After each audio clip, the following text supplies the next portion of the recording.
ये लो टुन्नू भैया, पूरे 10 किलो गेहूं है, अच्छे से पीस देना। ठीक है, शाम को आकर ले जाना। अच्छा, कितने पैसे बताए तुमने? 10 किलो गेहूं के 100 रुपया होंगे। है राम, इतना महंगा? क्या हरिया भैया, 1 किलो गेहूं के 10 रुपए ही तो ले रहा हूँ। अब सारा दिन चक्की चलाकर मेहनत भी तो करूँगा ना। अच्छा अच्छा ठीक है, पर हाँ शाम तक दे देना, क्योंकि मेरे घर पर आज कुछ मेहमान आ रहे हैं। कश्मीर नाम के जंगल में टुन्नू नाम का एक गरीब चिढ़ा रहता था। वो दिन भर हाथ से चक्की चलाकर आटा पीसता। जब जाकर उसके घर का चूल्हा जलता, घर में उसकी पत्नी रानो और उसकी बेटी गुड़िया चिड़िया थी। उसकी पत्नी रानो उसे रोज गरीबी के ताना दिया करती थी। बस सारा दिन चक्की चलाते रहना और कुछ काम तो तुम्हें आता ही नहीं। अरे जब पति काम से थका हारा आता है ना, तो पत्नी को चाय पानी पूछना चाहिए, ना कि चिक चिक करनी चाहिए। आइए बड़े जैसे कोई अंबानी हो ना। 3 दिन से चावल की खिचड़ी खाने का दिल कर रहा है, पर चक्की पीसने वाले से शादी क्या हुई। चावल से तो नाता ही टूट गया मेरा। पापा ये लो पानी। ला मेरी बिटिया, जुग जुग जियो। टुन्नू के घर ये रोज का काम था। उसकी पत्नी हमेशा पैसों के लिए उसको ताने देती। एक दिन टुन्नू बड़ी मेहनत से आटा पीस रहा होता है कि तभी एक तेज आंधी तूफान आता है और उसका सारा आटा अपने साथ हवा में उड़ाकर ले जाता है। ए आंधी रुक रुक जरा, तुझे तो मैं बताता हूँ। टुन्नू उस आंधी के बवंडर के पीछे पीछे दौड़ने लगा। कुछ देर बाद वो बवंडर एक पर्वत पर आकर रुक गया। ए आंधी, मेरा आटा मुझे लौटा दे। मैं अपने ग्राहकों को क्या जवाब दूंगा? मुझ गरीब को क्यों परेशान कर रही है? तभी उस आंधी में से एक परी का चेहरा बाहर निकला। लेकिन आटा तो सारा उड़ गया। मुझे नहीं पता, तू कुछ भी कर, लेकिन वो आटा तू मुझे जल्द से जल्द लौटा दे।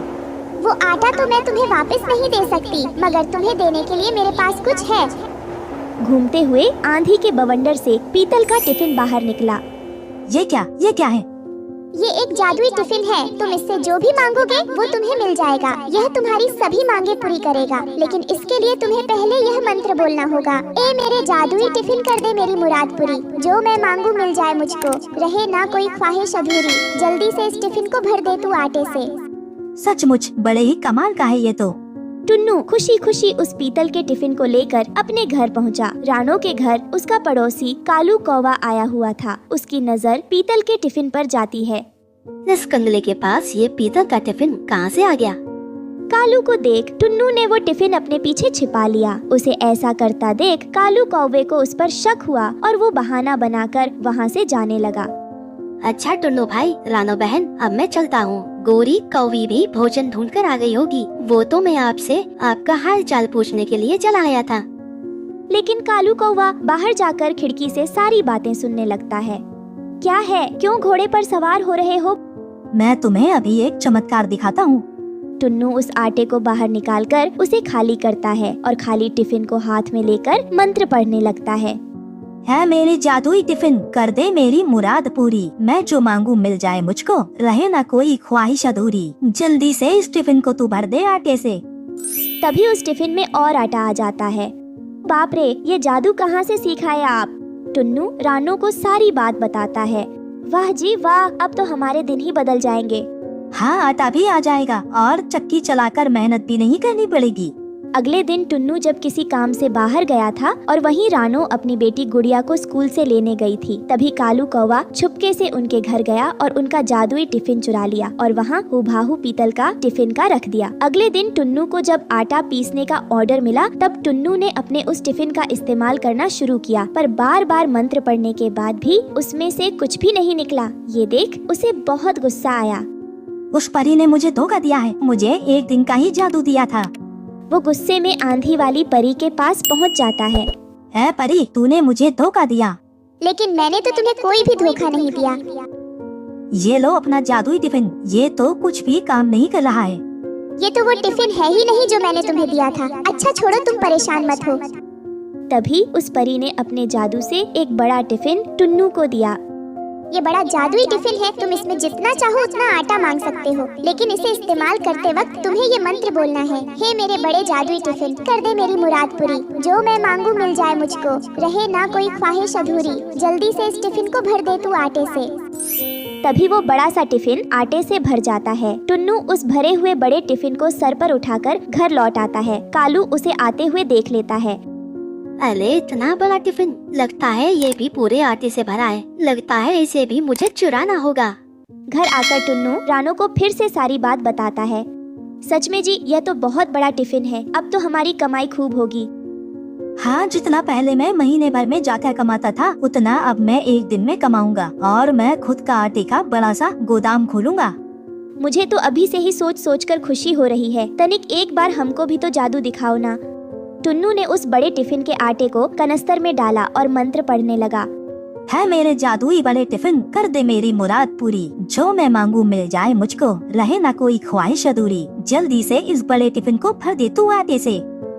तभी वो बड़ा सा टिफिन एक बार फिर पूरे आटे से भर जाता है और एक बार फिर कालू खिड़की से झांक कर यह सब देख लेता है। हाय रे मर्जवा, इतना सारा आटा जी। चलो इसे हरिया काका को बेच आते हैं, फिर इससे जो पैसे मिलेंगे उससे हम अपने खाने के लिए सामान ले आएंगे।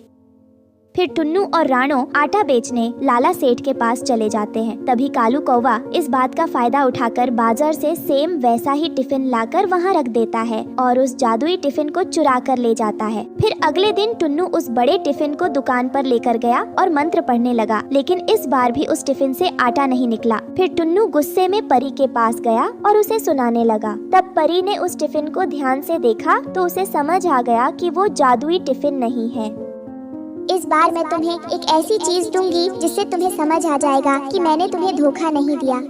परी अपने जादू से एक डंडा निकालकर उस टुन्नू को देती है।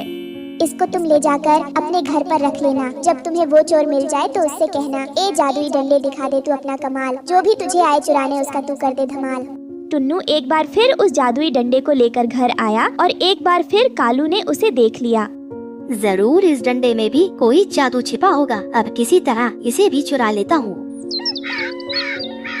अगले दिन टुन्नू और रानो ने घर से बाहर जाने का नाटक किया और दरवाजा खुला छोड़कर चले गए। तभी कालू कौवा जल्दी से उनके घर के अंदर आ जाता है और उसे डंडे को चुराने की कोशिश करता है। तभी टुन्नू और रानो वहाँ आ गए और टुन्नू ने मंत्र पढ़ना शुरू किया। ए जादुई डंडे, दिखा दे तू अपना कमाल। जो भी आए तुझे चुराने उसका तू कर दे धमाल। तभी वो डंडा कालू कौवे को मारने लगता है। हाय मर गया रे, कोई बचाओ मुझे, कोई बचाओ। ए दुष्ट चोर कौवे, तुझे जरा सी भी शर्म नहीं आती हमारे घर में चोरी करते हुए। चल जल्दी से हमारे टिफिन वापस कर दे, वरना ये डंडा तुझे मार मार कर तेरी जान ले लेगा। फिर कालू कौवा जल्दी से छोटा और बड़ा टिफिन लाकर टुन्नू और रानो को दे देता है। है जादुई डंडे, बस अब तू रुक जा। अब तुमने कभी भी हमारे घर से कोई भी चीज चोरी की ना, फिर देखना हम तुम्हारा क्या करते हैं। अरे आज के बाद मैं तुम्हारे घर क्या किसी के भी घर चोरी नहीं करूँगा। मर गया रे। ये कहकर कालू कौवा वहाँ से चला जाता है। फिर टुन्नू चिढ़ा उन दोनों टिफिनों की मदद से आटा बेचकर अपनी पत्नी रानो चिड़िया के साथ खुशी खुशी रहने लगता है। दोस्तों, हमें उम्मीद है कि आपको हमारी कहानी पसंद आई होगी। कृपया कमेंट करके बताएं कि आपको यह कहानी कैसी लगी और वीडियो को लाइक और शेयर करना न भूलें। अगर आप हमारे चैनल पर नए हैं तो सब्सक्राइब जरूर करें। धन्यवाद।